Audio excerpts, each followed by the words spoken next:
कर्नाटक में अब हिंदू मंदिरों को भी टैक्स देना होगा।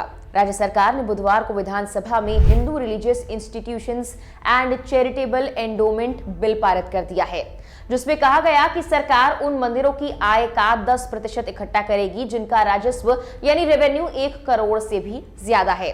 कर्नाटक सरकार के इस फैसले के बाद कौन से मंदिरों पर यह फैसला लागू होगा? आखिर क्या है Hindu religious institutions and charitable endowment bill?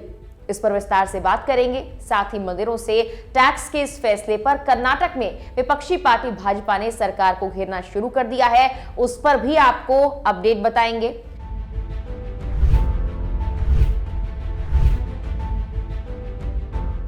नमस्कार, मेरा नाम है मेघना सचदेवा। आप मुझे देख रहे हैं लोकमत हिंदी पर। सिद्धरामैया सरकार ने बुधवार को कर्नाटक हिंदू धार्मिक संस्था और धर्मार्थ बंदोबस्ती विधेयक 2024 पारित कर दिया है। दरअसल कर्नाटक में 1 करोड़ रुपए से अधिक कमाई करने वाले मंदिरों से 10% टैक्स वसूली करने का फैसला किया गया है। वहीं जिन मंदिरों की इनकम 10 लाख से 1 करोड़ के बीच होगी, उन्हें 5% टैक्स देना होगा। 2022 में छपी एक रिपोर्ट के मुताबिक कर्नाटक में 36,000 से ज्यादा हिंदू मंदिर हैं।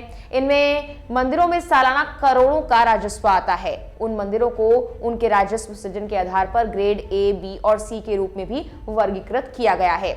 वहीं 2019 में छपी एक रिपोर्ट के मुताबिक दक्षिण कन्नड़ जिले के कदबा तालुक के सुब्रमण्य गांव में स्थित कुके सुब्रमण्य मंदिर ने 2019 में लगभग 100 करोड़ की कमाई की थी। इसके अलावा कोल्लूर मूकांबिका मंदिर उडुपी जिले के बिंदूर तालुक में कोल्लूर में स्थित है। यहाँ 2019 के मुताबिक मंदिर की वार्षिक आय लगभग 90 से 92 करोड़ थी। कतील में श्री दुर्गा परमेश्वरी मंदिर राज्य भर में बड़ी संख्या में भक्तों को आकर्षित करता है। यहाँ भी करोड़ों का चढ़ावा चढ़ता है। ऐसे ही कई मंदिर हैं जिनकी कमाई करोड़ों में है। ऐसे ही मंदिरों को अब टैक्स देना होगा। बता दें कि हिंदू धार्मिक संस्थान और धर्मार्थ बंदोबस्ती अधिनियम 1997 और 2002 के प्रावधानों के तहत पहले ही कर्नाटक सरकार मंदिरों को लेकर फैसले लेती रही है और अब इसमें टैक्स का प्रावधान भी जोड़ दिया गया, जिसके बाद से कर्नाटक सरकार को निशाने पर लिया गया है। हालांकि कांग्रेस सरकार का कहना है कि इस टैक्स का इस्तेमाल मंदिरों के ही विकास और भक्तों की सुविधाओं के लिए किया जाएगा, जबकि विपक्षी भाजपा ने कर्नाटक सरकार के इस फैसले को एंटी हिंदू बताया है। कर्नाटक भाजपा के अध्यक्ष विजेंद्र येदियुरप्पा ने सरकार के इस विधेयक पर तीखा हमला बोला है और आरोप लगाया कि कांग्रेस सरकार हिंदू मंदिरों के पैसों से अपना खाली खजाना भरना चाहती है। विजेंद्र येदियुरप्पा ने कहा, कांग्रेस सरकार राज्य में लगातार हिंदू विरोधी नीतियां अपना रही है और अब उनकी नजर हिंदू मंदिरों पर है।